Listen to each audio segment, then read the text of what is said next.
नमस्कार दोस्तों, आप लोग को स्वागत है हमारे चैनल पे। तो आज की इस वीडियो में बात करने वाले हैं एसएससी जीडी के बारे में। जो भी कैंडिडेट अभी तक फॉर्म नहीं भरे हैं वो भर लें। 30 दिसंबर 2025 तक लास्ट डेट है इस फॉर्म को भरने के लिए। 1 दिसंबर से इसका फॉर्म स्टार्ट हो चुका था और जो कैंडिडेट नहीं भरे हैं वो कैंडिडेट भर लें। 30 दिसंबर तक लास्ट डेट है। उससे पहले आप लोग को कोई जानकारी अपडेट होना जरूरी है, खास करके वैसे कैंडिडेट के जो पहली बार इस फॉर्म को भर रहे हैं। जो पुराने कैंडिडेट हैं उनको पता ही होता है।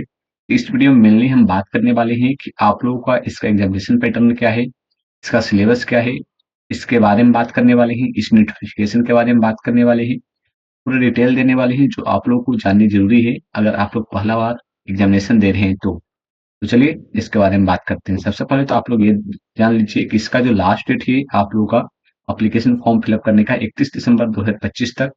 31 दिसंबर 2025 तक इस फॉर्म को फिलअप कर सकते हो। और इसकी जो एग्जामिनेशन यहाँ पर एप्लीकेशन करेक्शन डेट जो मेंशन की गई है 8 जनवरी 2026 से लेकर 10 जनवरी 2026 तक। यानी कि अगर आप लोग फॉर्म भरते टाइम कुछ भी गलत करते हो, कुछ भी गलत भर देते हो तो आप लोग उसको सुधार सकते हो। बात करें एग्जामिनेशन डेट के बारे में, अब फरवरी फरवरी या अप्रैल के बीच में आप लोग हो सकता है 2026 में मेंशन किया गया है। आगे बात करें तो आगे जो है आप लोगों को दिया गया है कि सेंटर कहाँ रहने वाला है उसके बारे में जानकारी दी गई है। साथ में आप लोगों को यहाँ पर सारी चीजें दी गई है। बात करें सबसे पहले कि यहाँ पर पे स्केल क्या होने वाला है। पे स्केल की बात करें तो पे स्केल पे लेवल 3 होने वाला है, जिसमें आप लोग 21,700 से लेकर 69,100 के बीच में फॉर ऑल द पोस्ट। यानी कि 21,700 और 69,100 के बीच में इसलिए लिखा गया है क्योंकि इसमें बहुत सारे पोस्ट आते हैं, जैसे कि नीचे आप लोग को मेंशन किया गया है। बीएसएफ हो गया, border security force, CSF, central और सीआरपीएफ, और उसके बाद फिर एसएसबी हो गया, आईटीबीपी हो गया, एआर हो गया। ठीक है, ये सभी जो पोस्ट है आते हैं। इसमें अलग अलग पोस्ट है, सभी में आप लोगों को अलग अलग यहाँ पे जो है पे स्केल सैलरी मेंशन किया जाता है। बात करें यहाँ पे आप लोगों का कि कितने वैकेंसी है, तो यहाँ पर देखिएगा तो बीएसएफ के लिए यहाँ पर जो है 616 वैकेंसी है। उसी प्रकार से सीआईएसएफ के लिए यहाँ पे मेंशन किया गया है 14,595 वैकेंसी है। सीआरपीएफ के लिए यहाँ पर जो है आप लोगों को 5,490 वैकेंसी दी गई है। एसएसबी के लिए यहाँ पर जो मेंशन किया गया है वो 1764 वैकेंसी मेंशन की गई है। आईटीबीपी के लिए 1293 वैकेंसी और एआर के लिए 1706 वैकेंसी।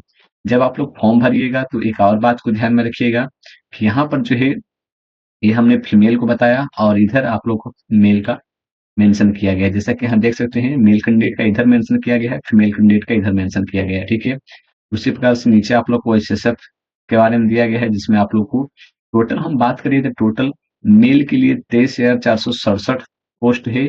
और यहाँ पर फीमेल की बात करें तो फीमेल के लिए जो है यहाँ पे टोटल 25,487 पोस्ट टोटल जारी किया गया है। आगे बात कर लेते हैं। आगे यहाँ पे एप्लीकेशन फीस के बारे में बात करें तो एप्लीकेशन फीस जो आप लोग को लगने वाला है इसमें 100 रुपीज रहेगा।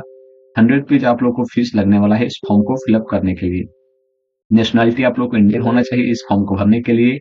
एज लिमिट की बात करें तो एज लिमिट जो है आप लोग का यहाँ पर 1/1/2026 तक यहाँ पर दिया गया। The crucial date of for age recognise is fixed at 1/1/2026 in accordance with provision of DoPT. यहाँ पर आप लोग को मेंशन किया गया 18 से लेके 23 साल के बीच होनी चाहिए। 1/1/2026 तक, not before 2/1/2003, not later than 1/1/2008। यहाँ पर कहा जा रहा है कि जो कैंडिडेट 1/1/2026 तक जो है कम से कम 18 साल का होना चाहिए इस फॉर्म को भरने के लिए, और मैक्सिमम 23 साल का होना चाहिए। ठीक है, उससे ज्यादा का नहीं होना चाहिए। वहीं बात कर लेते हैं, अगर SC/ST का आप कैंडिडेट रहेंगे तो आप लोग को 5 साल का छूट दिया जाएगा। यानी कि ये जो 23 है ये 28 साल हो जाएगा। यानी कि आप लोग 28 साल तक इस फॉर्म को भर सकते हैं। अगर ओबीसी के कैंडिडेट होंगे तो ओबीसी वाले कैंडिडेट 3 साल तक छूट दे सकते हैं, छूट ले सकते हैं, जिसमें आप लोगों को 26 साल तक इस फॉर्म को भर पाएंगे। और जो एक सर्विसमैन वाले जो कैंडिडेट होंगे वो 3 ईयर का आप लोगों को यहाँ पे छूट मिलने वाला है। आगे बात कर लेते हैं तो यहाँ पर children and dependents of victims killed by 1984, अगर इससे रिलेटेड कैटेगरी में आते हैं तो 5 साल का छूट मिलेगा। Children's and dependents of victim killed in 1984 OBC में आते हैं तो 8 साल का, फिर यहाँ पर SC/ST में 10 साल का। इस प्रकार से आप लोग को अगर जिस भी कैटेगरी के अंडर आ रहे हैं उसके अनुसार आप लोग को छूट दी जाएगी। ऐसे आप लोग 23 साल तक ही इस फॉर्म को भर पाएंगे, ये भी मेंशन किया गया है। आगे बात कर लेते हैं। आगे आप लोग को मेंशन किया गया है एजुकेशन क्वालिफिकेशन की। बात करें तो एजुकेशन क्वालिफिकेशन जो है यहाँ पर आप लोगों को मेंशन किया गया है 1/1/2026 तक आप लोग का जो है the candidate must have passed the matriculation 10th class examination from board university as before cut off date. 1/1/2026 से पहले अगर आप लोगों ने मैट्रिक पास कर गए हैं तो आप लोग इस फॉर्म को भर सकते हैं। यहाँ पर दिया candidate who have not required to essential education qualification as on the stipulated date will not be eligible and need to apply. यानी कि यहाँ पर ये कहा जा रहा है कि अभी तक आप लोगों ने पास आउट नहीं हुए हैं तो आप लोग इस फॉर्म को नहीं भर पाएंगे। ये भी आप लोग को मेंशन किया गया है। आगे यहाँ पे आप लोग को दिया गया एज पर द मिनिस्ट्री। आगे यहाँ पर जो दिया गया है कि जो candidate incentive to NCC certificate holder, जो एनसीसी सर्टिफिकेट होल्डर है वैसे कैंडिडेट के लिए यहाँ पर जो बोला गया है कि the incentive to NCC certificate holders will be granted at the following scales. NCC C grade certificate अगर आप होल्ड करते हैं तो 5% of the maximum marks of the examination. NCC B certificate hold करते हैं 3% मार्क्स आप लोगों को। एनसीसी ए अगर करते हैं 2% मार्क्स आप लोगों को यहाँ पर इंसेंटिव यानी बोनस मार्क्स के रूप में दिए जाएंगे। जैसे कि अगर आप लोग का मार्क्स अगर 70 आया तो आप लोग को टोटल मार्क्स का यहाँ पे जो भी मार्क्स है उसका जो है आप लोग को 5%। अगर सी ग्रेड होल्ड करते हैं तो आप लोग को यानी 5 नंबर बढ़ा दिया जाएगा। अगर बी ग्रेड के कैंडिडेट बी एनसीसी बी है तो आप लोग को 3% यानी 3 नंबर बढ़ा दिया जाएगा। और एनसीसी ए सर्टिफिकेट है आप लोगों के पास तो 2% बढ़ा दिया जाएगा। ये आप लोगों को बोला गया है। उसका फिर बोला गया the benefit of incentive bonus mark will be only be provided to candidate who has option for incentive bonus marks for NCC certificate in the application form. यानी कि जब आप लोग फॉर्म भरिएगा तो आप लोगों को इस ऑप्शन को क्लिक करना होगा जिसमें आप लोग को एनसीसी सर्टिफिकेट बोनस वाले ऑप्शन पे क्लिक करना होगा। इफ यदि आप लोग इसमें candidate has not indicate that the he she is an NCC certificate holder in the online application form as requested to subsequent change in the status will not be allowed. यानी कि यहाँ पर यह कहा जा रहा है कि अगर आप लोग फॉर्म भरते टाइम जो है एनसीसी होल्डर हैं और एनसीसी सर्टिफिकेट आप लोगों के पास है वो मेंशन नहीं करते हैं तो आप लोगों को जो है बाद में चेंज नहीं किया जाएगा, नहीं कर सकते हैं। ये भी आप लोगों को मेंशन कर दिया गया है। इस बात को आप लोग ध्यान में रखिएगा जब आप लोग इसका फॉर्म फिलअप करते टाइम। बात करें यहाँ पे एक आप लोगों को एप्लीकेशन फीस के बारे में तो एप्लीकेशन फीस यहाँ पे 100 रुपीज रखा गया है। और वैसे कैंडिडेट जो SC ST वाले कैंडिडेट हैं उनके लिए यहाँ पर जो वोमेन कैंडिडेट है उनके लिए फ्री रखा गया है। Reservation of exempted from payment of fees, यानी कि आप लोग को कोई भी एप्लीकेशन फीस नहीं देखने को मिलेगा इस फॉर्म को भरने के लिए। ये भी आप लोग को मेंशन कर दी गई है। अब बात करते हैं आप लोगों को सिलेबस के बारे में जिसमें आप लोग को स्कीम ऑफ एग्जामिनेशन देखने को यहाँ पे मिल रहा होगा। यहाँ पर सबसे पहले दिया कंप्यूटर बेस्ड एग्जामिनेशन होने वाले हैं जिसमें आप लोग का computer based examination will be consist objective type paper containing 80 questions carrying 2 marks each with the flowing composition. यानी कि यहाँ पर ये कहा जा रहा है कि आप लोग को 80 क्वेश्चन यानी 80 क्वेश्चन आप लोग को देखने को मिलेंगे जिसमें आप लोग को जनरल इंटेलिजेंस एंड रीजनिंग का जो क्वेश्चन होंगे 20 question, general knowledge and general awareness के जो क्वेश्चन होंगे 20 क्वेश्चंस, उसी प्रकार से एलिमेंट्री मैथ का जो क्वेश्चंस होंगे 20 और इंग्लिश या हिंदी। जब आप लोग फॉर्म भरिएगा तो वहां पर ऑप्शन देखने को मिलेगा इंग्लिश या फिर हिंदी, जो भी सब्जेक्ट आप लोग सिलेक्ट कीजिएगा उस सब्जेक्ट में आप लोग को एग्जामिनेशन देना होगा और यहाँ पर आप लोग को उसका भी 20 क्वेश्चन देखने को मिलेगा। मैक्सिमम मार्क्स की बात करें तो अगर एक क्वेश्चन है तो उसमें 2 मार्क्स का होने वाला है, यानी कि यहाँ पे जो है 160 मार्क्स का होने वाला है। टाइमिंग की बात करें, टाइमिंग आप लोग को टोटल 1 घंटे का समय मिलेगा।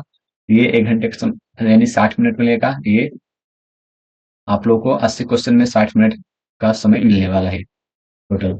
आगे बात कर लेते हैं तो यहाँ पर जो है बोला गया है all the question will be objective type, यानी कि आप लोग को 4 ऑप्शन मिलेंगे, एक क्वेश्चन रहेंगे 4 ऑप्शन मिलेंगे। इस प्रकार से आप लोग क्वेश्चन देखने को मिलेगा। साथ में यहाँ पर बोला गया है there will be negative marking 0.25 marks for each wrong answer, यानी कि आप लोग एक सही आंसर करते हैं तो 2 मार्क्स मिलते हैं और एक गलत आंसर करेंगे तो 0.25 मार्क्स काट लिए जाएंगे, ये बताया गया है। उसका फिर यहाँ पर दिया गया है जनरल इंटेलिजेंस एंड रीजनिंग। इसमें आप लोग को जनरल इंटेलिजेंस एंड रीजनिंग में कौन कौन से टॉपिक पूछे जाएंगे उसके बारे में यहाँ पे मेंशन कर दिया गया है, जो यहाँ से आप लोग स्क्रीनशॉट ले सकते हैं। आगे बात कर लेते हैं यहाँ पे जनरल नॉलेज एंड अवेयरनेस से रिलेटेड कौन से टॉपिक से क्वेश्चन पूछे जाएंगे वो मेंशन किया गया है। साथ में आप लोग को आगे फिर मेंशन किया गया है मैथमेटिक्स से रिलेटेड कि आप लोग को कौन कौन से टॉपिक से क्वेश्चन पूछे जाएंगे। इंग्लिश में आप लोग को candidate ability to understand basic English and Hindi basic comprehension will be tested, यानी कि आप लोग को बेसिक इंग्लिश या हिंदी आप लोग को पूछे जाएंगे, ये आप लोग को बोला गया है। अब आगे बात करते हैं फिजिकल एफिशिएंसी टेस्ट के बारे में, पीईटी के बारे में, जिसमें आप लोग को अलग अलग यहाँ पे जो है पोस्ट के लिए अलग अलग आप लोग को कुछ ज्यादा नहीं, आप लोग को थोड़ा थोड़ा चेंजिंग देखने को मिल सकता है। जैसे नीचे आइएगा तो आप लोग को देखने को मिलेगा, जो ऊपर यहाँ पे मेंशन भी कर दिया गया है, नीचे आइएगा तो आप लोग को जो सभी में सेम है उसके बारे में मेंशन किया गया है। Physical efficiency test candidate have to clear the race within the following time limit. आप लोगों का जो है 5 kilometre in 24 minute, 5 kilometre 24 minute में दौड़ना होगा, जो मेल कैंडिडेट है उनके लिए। और यहाँ पर जो है फिर फीमेल कैंडिडेट की बात करें तो यहाँ पर 1.6 किलोमीटर इन 8.5 मिनट, यानी कि 1.6 किलोमीटर 8.5 मिनट आप लोग को दौड़ना होगा। उसके बाद फिर यहाँ पर रिमार्क्स दिया for candidate other than those belonging to the Ladakh region. ठीक है, लद्दाख रीजन से बिलोंग्स नहीं करते हैं, यानी कि उससे रिलेटेड उधर के स्टेट से नहीं है, तो आप लोगों को जो है ये 5 किलोमीटर 24 मिनट में दौड़ना होगा और 1.6 किलोमीटर 8.5 मिनट में दौड़ना होगा। अगर आप लोग फोर कैंडिडेट यहाँ पर देखिए मेंशन किया गया for candidate of Ladakh region, अगर लद्दाख रीजन के कैंडिडेट हैं तो आपके लिए 1.6 किलोमीटर इन 7 मिनट, यानी कि 1.6 किलोमीटर जो है आप लोग को 7 मिनट में दौड़ना होगा, और 800 मीटर जो है फीमेल के लिए 5 मिनट का टाइम दिया गया है। आगे यहाँ पर आप लोगों को दिया गया है on the reporting female of candidate for PET physical test physical standard self declaration depending about her pregnancy status shall be submitted in case, यानी कि यहाँ पर ये कहा जा रहा है कि वैसे कैंडिडेट जो फीमेल कैंडिडेट है अगर वो शादीशुदा है और अगर प्रेग्नेंट है तो उससे रिलेटेड आप लोगों को पहले ही इसके बारे में डिक्लेरेशन देना होगा कि आप प्रेग्नेंट है, आप वहां नहीं पहुंच सकते, इसके बारे में जानकारी देनी होगी, ये आप लोगों को बताया गया है। उसके बाद फिर आपको आप लोग को यहाँ पर जो है फिजिकल स्टैंडर्ड टेस्ट जिसमें आप लोग को हाइट मापा जाएगा, जिसमें मेल की बात करें तो मेल जो है 170 सेंटीमीटर होना चाहिए और फीमेल के लिए 150 सेंटीमीटर कम से कम होना चाहिए। उसके बाद फिर यहाँ पर नीचे आइएगा तो यहाँ पर all the candidate belonging to be scheduled tribes, तो शेड्यूल्ड ट्राइब्स के लिए मेल के लिए 162, फिर जो नॉर्थ नॉर्थ ईस्टर्न स्टेट है एनी स्टेट है उसके लिए 150 सेंटीमीटर, जो यहाँ पर दिया गया है कि ऑल शेड्यूल्ड ट्राइब, जो शेड्यूल्ड ट्राइब है उनके लिए 160 होगा। और उसी प्रकार से आप लोग यहाँ पर मेंशन किया गया है अलग अलग, जो आप लोग यहाँ पर देख सकते हैं अलग अलग कैंडिडेट के लिए यहाँ पर देखिए अलग अलग लिमिलिटी मेंशन की गई है, जो आप लोग को मेंशन किया गया है।